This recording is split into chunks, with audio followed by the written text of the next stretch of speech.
Gimana kalau kita ngambil temanya ini aja cuy, yang merugikan bangsa gitu, kayak misal kayak mengancam lah, mengancam bangsa. Kira-kira maunya apa, bebas, saran dulu aja saran. Jadi kan ada opsi tuh, beberapa opsi. Yang pertama tuh apa sih? Pertama, Oh, yang boti-boti. iya yang melenceng lah, hama masyarakat. Terus ada judol itu merugikan apa menguntungkan bangsa? Merugikan lah. Merugikan, tapi ada untungnya juga. Tapi itu jelas ngancam bangsa. Iya.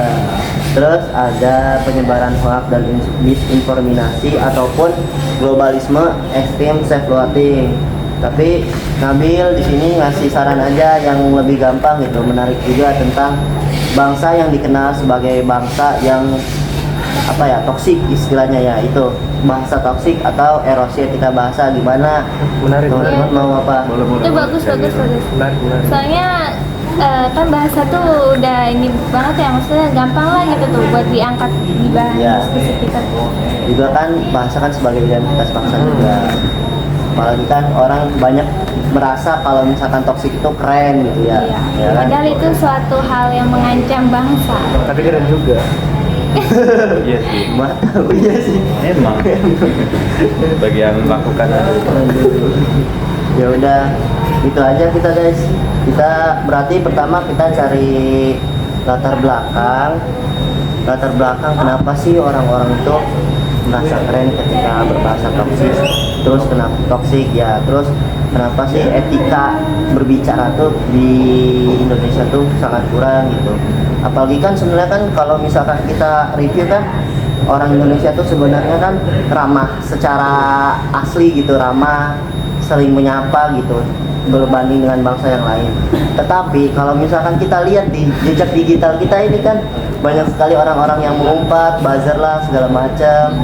Nah itu kan menjadi bahan cacian dari bahasa toksik tersebut. Nah berarti kita ada latar belakang, ada mengapa dan kenapa orang-orangnya itu, terus ada juga dampak untuk bangsa, mengancam bangsa itu apa aja. Nah, terus kesimpulan sama saran bagi orang-orang yang seperti itu apa gitu. Nah mungkin begitu aja ya. Boleh. Assalamualaikum warahmatullahi wabarakatuh. Kami dari kelompok 7 Pancasila ingin menyampaikan tentang hasil diskusi kami setelah kami mendiskusikan materi tentang erosi etika berbahasa atau toxic culture. Mengapa sih orang-orang itu kan, yang pertama itu pada tahun 1928 para pendahulu kita mengikrarkan bangsa Indonesia sebagai bahasa persatuan, sebuah alat perjuangan yang menjunjung tinggi peradaban. Namun, fun fact-nya, sampai saat ini kita kan memang dikenal sebagai bangsa yang ramah. Di dunia asli kita adalah seorang bangsa yang ramah, yang selalu menyapa orang asing maupun yang sesama kita juga gitu. Tapi nyatanya di media sosial kita ini sering sekali bertengkar dengan bangsa yang lain atau bangsa sendiri pun sama.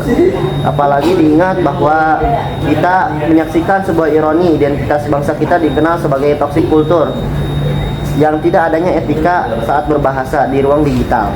Nah, seringkali kita melihat bahwa bangsa kita itu mencaci maki sesama bangsa atau sesama yang lain. Nah, mari kita bedah saat ini. Dalam digital konteks audit ini, apakah tren bahasa toksik ini merupakan bentuk adaptasi atau justru ancaman nyata bagi kedaulatan identitas nasional kita? Kenapa toxic culture membuat seseorang merasa terlihat lebih keren gitu? Nah, yang pertama itu ingin dianggap kuat atau berani. Di lingkungan kayak gini tuh bersikap kasar itu merendahkan orang lain atau terlalu santai terhadap aturan dianggap sebagai tanda keberanian. Jadi kayak males-malesan gitu tuh. Dianggapnya orang berani lah.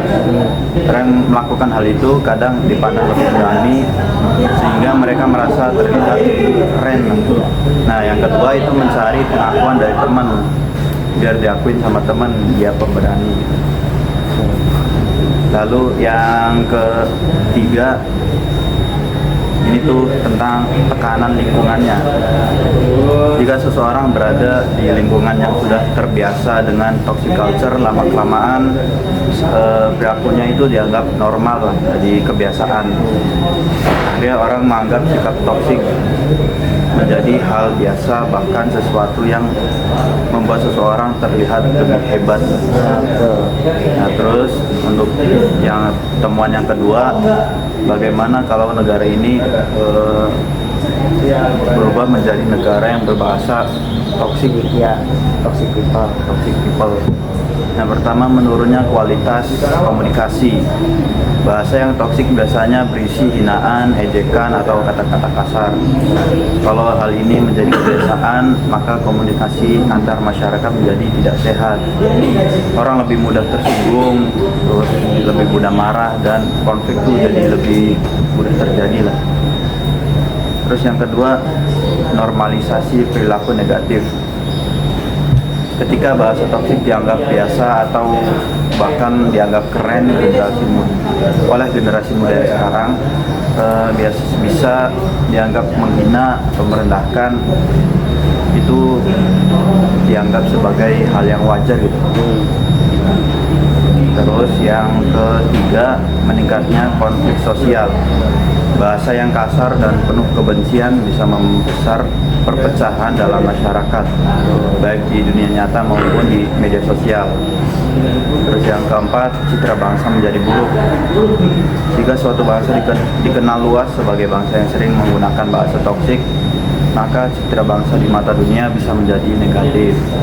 Yang kelima, menurunnya empati dan rasa saling menghargai. Bahasa sangat mempengaruhi cara berpikir. Jika orang terbiasa berbahasa kasar, mereka bisa menjadi kurang peka terhadap perasaan orang lain dan lebih mudah merendahkan orang. Iya, betul. Oke, baik. Ada beberapa refleksi dalam masalah ini, yaitu toxic culture. Bahasa itu adalah cerminan negara atau sebagai identitas negara. Jadi ya kita harusnya menjaga gitu identitas kita. Yang sebenarnya bangsa kita itu adalah bangsa yang ramah, sopan. Cuman gara-gara toxic culture jadi rusak identitas itu.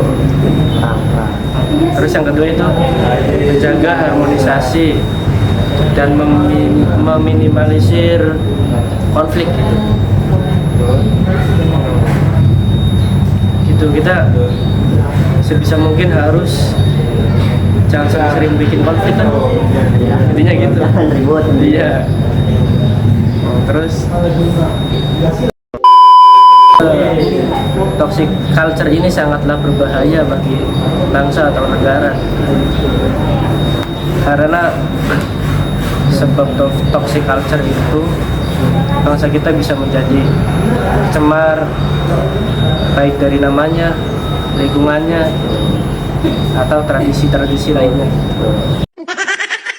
Bahasa bukan sekedar alat komunikasi, namun adalah suatu identitas suatu bangsa dan cerminan suatu bangsa tersebut. Di masa lalu, interaksi sosial masyarakat tuh diikat oleh nota kesantunan yang kuat karena adanya kontak fisik dan batasan sosial yang jelas. Namun seiring berjalannya waktu dengan adanya revolusi teknologi yang semakin maju, munculnya platform-platform digital, paradigma tersebut menjadi pergeseran yang signifikan dengan adanya kehadiran platform tersebut. Dengan adanya kehadiran platform ini, memungkinkan setiap individu untuk menyuarakan pikiran secara instan, namun kebebasan inilah yang memicu erosi etika berbahasa. Fenomena ini yang melahirkan apa yang kini dikenal sebagai toxic kultur atau budaya berhasil dalam berkomunikasi.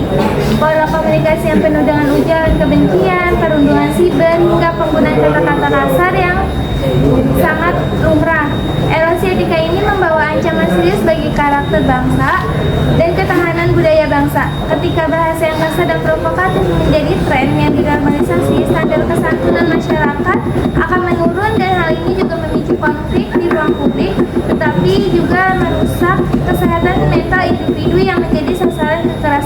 tersebut. Oleh karena itu, kita sebagai warga masyarakat yang baik harus memiliki kesadaran penuh bahwa kita ini sebenarnya bangsa yang sopan. Ya gitu. Baik, mungkin segini saja, kurang lebihnya mohon maaf dari kelompok 7. Wabillahi taufiq wal hidayah. Wassalamualaikum warahmatullahi wabarakatuh.